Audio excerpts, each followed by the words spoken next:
Speaking as a fan of NASCAR, I have to say that NASCAR has the biggest concentration of fucking idiots in its fan base than any other sport out there, okay? Not all of them, you know, obviously, because there's always people that say that I'm generalizing, but no. Out of any sport out there, NASCAR has the biggest concentration of morons, and the reaction to the events of yesterday pretty much proves that. Now, there is a link in the description to talk about what's going on here. There's also a video. Be warned, it is pretty gruesome. I'm going to come right out and say it. The kid's a fucking idiot. Not saying he deserved to die. I'm not saying he should have died. But he died, and it could have been prevented. It was 100% preventable. And for all of you people out there calling Tony Stewart a fucking murderer, saying that this is 100% his fault, saying that because he was a hothead, oh god, the fucking media has been, we do know that he's been a hothead in the past, and he injured somebody at the track last year, even though he had no control over that injury whatsoever. Oh, Jesus Christ, the media. There's always got to be a good guy. There's always got to be a bad guy. There's got to be good. There's got to be evil. There's no middle fucking ground. I can't even fucking watch anything anymore about this. I can't read anything anymore about this because of how stupid these fuckers are. People have never seen a single fucking NASCAR race in their entire lives. People have no clue who Tony Stewart was before this entire thing. They just read what they're being given, and there's got to be the good versus evil, and it's making Tony Stewart look bad. Tony Stewart has had a temper in his career, but that doesn't mean that he's necessarily more predisposed to just run a guy over like that. So any of you motherfuckers out there thinking that, you're wrong and you're fucking stupid, because here's what happens, as it turns out, and despite my demeanor, it is unfortunate what happened, but again, 100% preventable.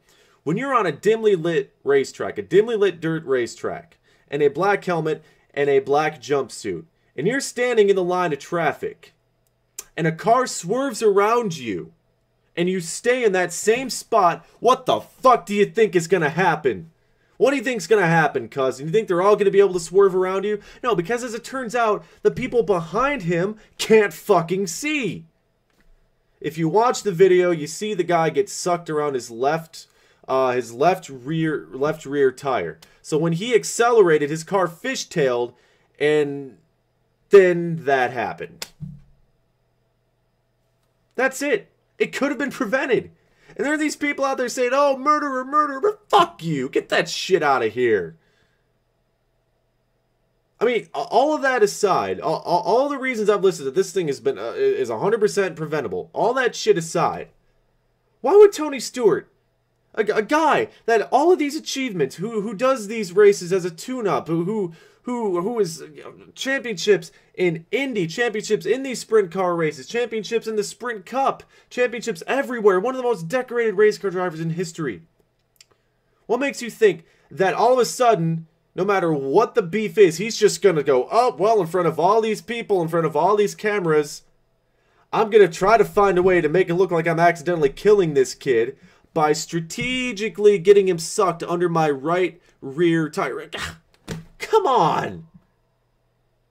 Now, if he had changed his course and ran straight into him, we could have a nice discussion about that. But that's not what happened here, ladies and gentlemen. He's an easy target because he's had a bit of a temper in his career. But you know what? Tony Stewart has had beefs with a whole lot of drivers in his career. This has never happened before. You know why? Because he's not like that. He's not. Really, he's not. You can probably walk up to him and shake his hand. But what does that mean to anybody? What does that mean to anybody in the context of what's going on? And, there's going to be somebody that says, well, Tony, drivers have gone on the track and you see the drivers on track, they hurl their helmets. Drivers have done it before. So why did this have to happen? Because those tracks were about 5 times the size of this track. They were paved, and they did it in broad daylight or under bright lights. And they stood far away from the path of the cars because they know if they get close to the cars, there's a chance they could get hit and die. I noticed a lot of people talking about this. They're not NASCAR fans and all, and they're just going off of what the media is fucking saying. That he's a hothead, so that means he did this. He injured somebody at a race before, so he did this. Just fuck you guys, okay? Stop being such fucking sheep. Watch the goddamn video and stop using it's too gruesome as an excuse. People are fucking idiots, man.